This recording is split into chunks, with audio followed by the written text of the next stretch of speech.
Welcome back to HLS Crypto. So, DEPIN as a narrative. Now, is it going to be the biggest narrative in the bull run? I don't know. But what I do think is that there's a lot more use cases than we probably initially give it credit for. So, DEPIN, let me move myself out of the way. It might be a little bit easier. I'm never good down the bottom corner. So, DEPIN is decentralized physical infrastructure networks. And if you look at what the market cap is expected to be in 2028, which I know is like 3 years on from the actual bull run that we're in right now, because I think that's going to be, the 2025 is going to be the peaks of that. But $3.5 trillion market cap. So we're going to look at Peak Network today, but we're also going to look at Crest and the reasons why they interlink. I think it's quite important. I really like Peak Network. I think it's very, very interesting. They had what was like a bit of a pre-sale, like a private sale. It was public sale really, but it's always a little bit tricky when obviously tokens are already allocated. It hasn't launched yet in any way, so this is quite interesting. So it's secured 20 million. I think it actually got to $35 million in like its raise almost. And it says that over 14,500 community members contributed over $36 million to oversubscribe Peak's token launch on CoinList, making it both the largest raise and the launch with the highest amount of contributed funds on CoinList in over 2 years. The Peakonauts, which I think is quite funny, showed up in a big way. The funds will primarily go to ensuring that DEPIN's building on Peak go on to become category leaders, as well as accelerate Peak ecosystem's growth to boost various ecosystems and community initiatives. The Peak ecosystem grew 20% last month as Peak contributed to cement its position as the home of DEPIN, which I think is key. I think it can really generally be the home of DEPIN. The funds will help double down on the growth while making it easier and faster to build, launch, and scale on Peak. Now, before we go into Peak, I'm going to give you a little look at what Crest is. So you can't buy Peak tokens at the moment, but you can buy Crest tokens. Now, I'll show you this page as well. So there is a airdrop, basically. If you hold Crest, you've got to hold 2,000 Crest in order to qualify for this Peak airdrop. Now, there's a few different ways around it. I think there's a few interesting sides of it too. If we actually look at it, there's two different paths. So to get no additional Peak acquisition, you just got to hold 2,000 Crest tokens in a non-custodial substrate wallet, which I'll show you the wallets that qualify in a second. Once the bonus phase cutoff date is announced, you move all or part of your Crest tokens into the Peak network. You exchange half your bridge Crest for Peak, and you provide an equivalent value of Crest and Peak into the Crest Peak liquidity pool. You hold your tokens in the liquidity pool for 6 months. After 6 months, the appropriate amount of Peak tokens is sent to the same wallet that you originally held Crest in. Now, I don't know whether this is the thing. So 6 months from now, because there is talk that Peak may launch in June. If it does, 6 months from now will be like December, January time so December 24, January 25, which that would be okay. I'd be happy to hold until that point. I don't want it to be like launched in sort of December, January time, and then we'll hold until June 25 because we obviously want to keep an eye on the market, how things are going. We want to be liquid when we need to be.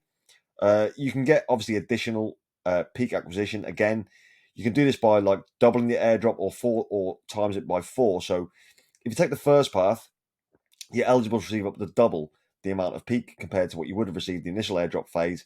And if you decide to take the second path, you'll be eligible to receive up to 4 times the amount of Peak, which will effectively be providing more Crest to the Crest Peak liquidity pool. The thing is with Crest, it's here. So Crest is like the canary. It's the testing ground for Peak Network. So my fear was, will everyone who's buying Crest right now then just dump the Crest price? Because obviously you want to make a profit on Crest as well as Peak. So I'm thinking, are they going to just dump the Crest once they've got the Peak allocation airdrop? And there's something that was interesting. It was actually on the Telegram for Peak. Someone asked the question: is when Peak arrives, will Crest be annihilated? It is a concern. It's something that I thought about. They put, no, we will continue to grow and upgrade on both networks. Crest is and will be an important part of the Peak ecosystem. Crest is Peak's canary network, means it's a testing network for Peak Network. Any project before deploying on Peak, they have to test their platform on Crest Network. If not, rebranding both and it'll and will be different networks both from the same team. If you're familiar with Polkadot Parachain and Canary Chain, then it'll be easy to understand as Peak, Polkadot Parachain, and Crest is Kusama Parachain. Well, Crest is the Canary Chain of Peak, as Kusama is a canary chain for Polkadot. Means any project on Polkadot has to go through Kusama. So this is Crest. So Crest is Peak's sister network. It's the first world's first and only simulation network of DEPIN and the economy of things. Excuse me.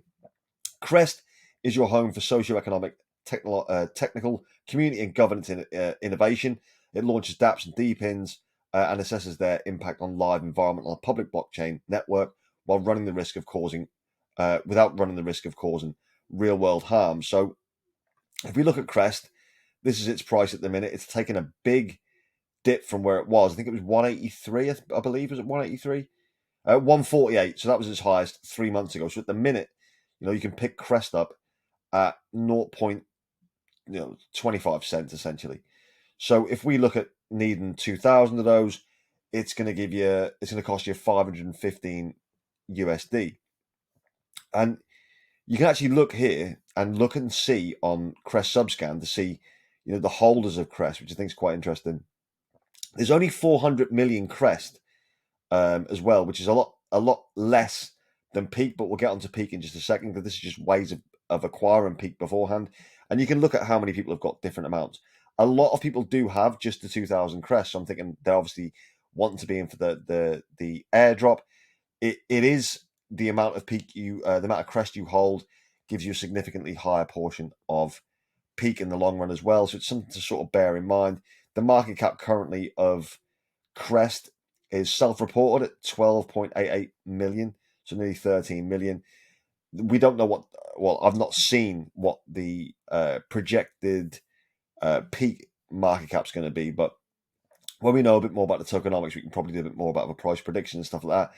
People are suggesting that Crest can go between $5 and $7. If that's the case, then right now, even on its own as Crest as a project, that looks decent to me. I'll be happy to get them kind of returns, particularly as well with the airdrop, because I think the airdrop's going to be key. So let's have a look at what Peak actually is. So Peak is a global infrastructure revolution. It's got some great trusted partners: Bosch, MasterCard, Airbus, Continental, and there'll be a few. We'll go through that. Feel free to have a look at the actual Peak website.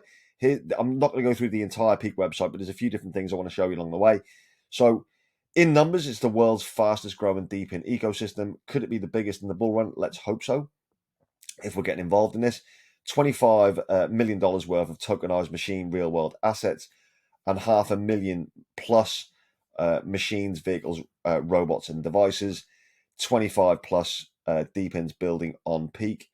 I think Peak's going to be big. Super decentralized, super scalable, environmentally friendly, which I think is still going to be like a bit of a narrative. The Greta Thunbergs of the world and things like that. And modular DePIN functions. If we look here, gives you a little small overview of what Peak is. So Peak is a multi-chain layer one. I do like the layer ones. Blockchain purposely built and optimized for DePIN and machine RWA. The network is capable of scaling beyond 100,000 transactions per second, pending an upgrade, while maintaining a minimum transaction cost of approximately 0.00025. Peak leverages the most environmentally friendly blockchain architecture available and the second largest developer of the ecosystem in Web3. If we look here, and this is what I think is key, so it's use cases. This is the thing that's going to be the most important when you decide to make an investment or not, I would imagine, particularly with something so new. So build any app from connected machines anywhere. Machines exist in all four domains: land, sea, sky, and space. Peak provides everything you need to build apps, DePINs for vehicles, robots, and devices in any domain. Here's the land one. So there's 29 for the land one at the minute. So you've got electric car charging. So if you've got an electric car charge port outside your home that you charge your electric car in, you go to work, someone might come along and charge theirs on it, then you get paid directly. So it cuts out like middlemen. Think of it like Uber, for instance. When you order an Uber, you pay Uber. Uber then pays the driver. So Uber's the middleman, essentially. So this way, it's literally decentralized. It's peer-to-peer, which I think is really interesting. So these are some of the use cases. So you've got electric car charging, ride sharing, electric bike sharing, electric scooter sharing, wind energy trading, solar energy, power tool lending, food delivery, goods delivery, autonomous taxis, scooter taxis, communal 3D printing, fitness trackers, robo-cafes, communal humanoids, robo-restaurants. Like, there's so many different things, traffic monitoring, 5G networks. I imagine that, yeah, real-time maps, so it'll impact GPS and, like sat navs and all that kind of stuff. I think it's really, really interesting. I think it's a very technological advancement. Then you've got ones for sea, boat renting, jet ski rentals, sea taxis, sky. You've got drone deliveries by food and things like that, which I think that feels a little bit too much into the future. It feels a bit like Total Recall or something. And then you've got space as well, satellite internet, satellite crop monitoring. So there's a lot of things that this is going to end up essentially playing a part of. I looked at this in terms of, because there's not like a genuine tokenomics section yet, essentially. But I found this quite interesting as well. So inflation model and the initial supply. So the inflation model adopted for peak is designed to be disinflationary, which means that the rate of inflation will decrease gradually over time, or deflationary. This approach benefits every participant in the project while also providing the network flexibility and incentivizing the community during its initial stages, which we're really at initial stages. It's not even a launch yet. Initially, the inflation rate will be set at 2.5%, ensuring sufficient incentives for early adopters. However, this inflation rate will decrease annually by 10% and will be stable once we reach 1% inflation. The objective is to strike a balance where the inflation rate aligns with the growth of network transactions. Ultimately, the long-term goal is to achieve a sustainable balance between inflation and network revenue. The initial supply is 4.2 billion peak. Now, initially, when I first kind of looked through this, and I was thinking, that's a little bit high. That is a bit high. But then I thought, well, actually, is it? Because of all the different use cases it's going to have and the amount of transactions that are going to be made within the peak ecosystem, that's probably not that much. So it'll be interesting to see how they dilute it, how they distribute that amongst Crest holders. I mean, obviously, you could also wait till launch day when the token generation event takes place. I'm not sure when that is. I can't find a date for it. You could always wait till then. Maybe there'll be an initial dump for people who held the Crest before and want to sell their peak tokens and then maybe try and buy back then. So there may be a lot of tokens, they start off, they go up and then they have a quick dip, particularly with new tokens. So maybe there's an opportunity there. I'm quite happy to get a chunk by holding Crest.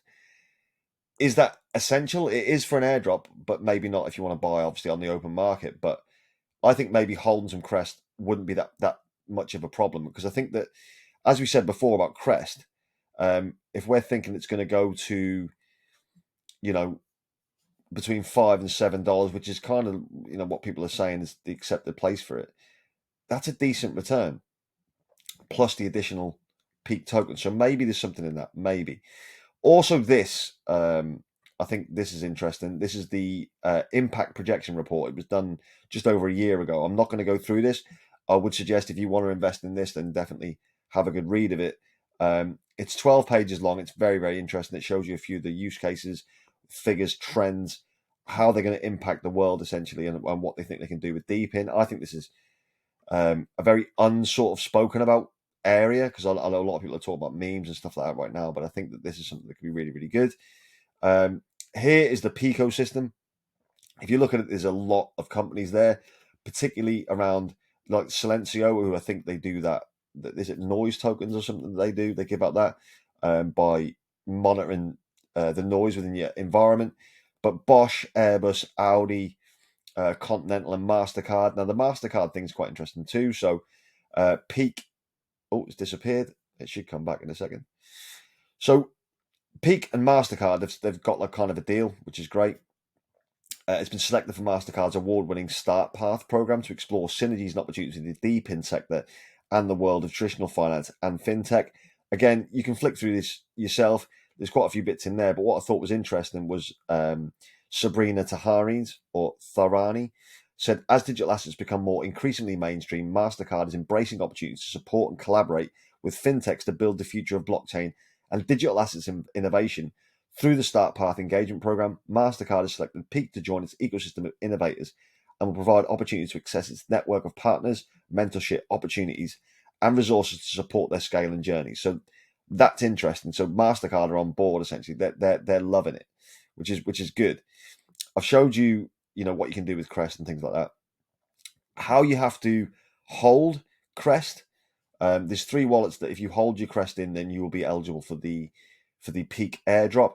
One is Talisman. So again, I don't know if you've already got these wallets. If you haven't, go onto their websites, download them if you wish. If this is something you want to do, again, obviously nothing is financial advice on this channel. Nothing ever will be. The other one is Sub Wallet. It's another one that you can qualify for the airdrop with. That looks quite neat. Looks a bit like a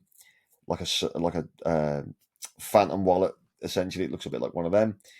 Then you've got Nova Wallet. So there are your 3. If you're looking to sort of get involved with Crest to receive the Peak airdrop, essentially. So I tried to cover as much as I possibly could within this particular project.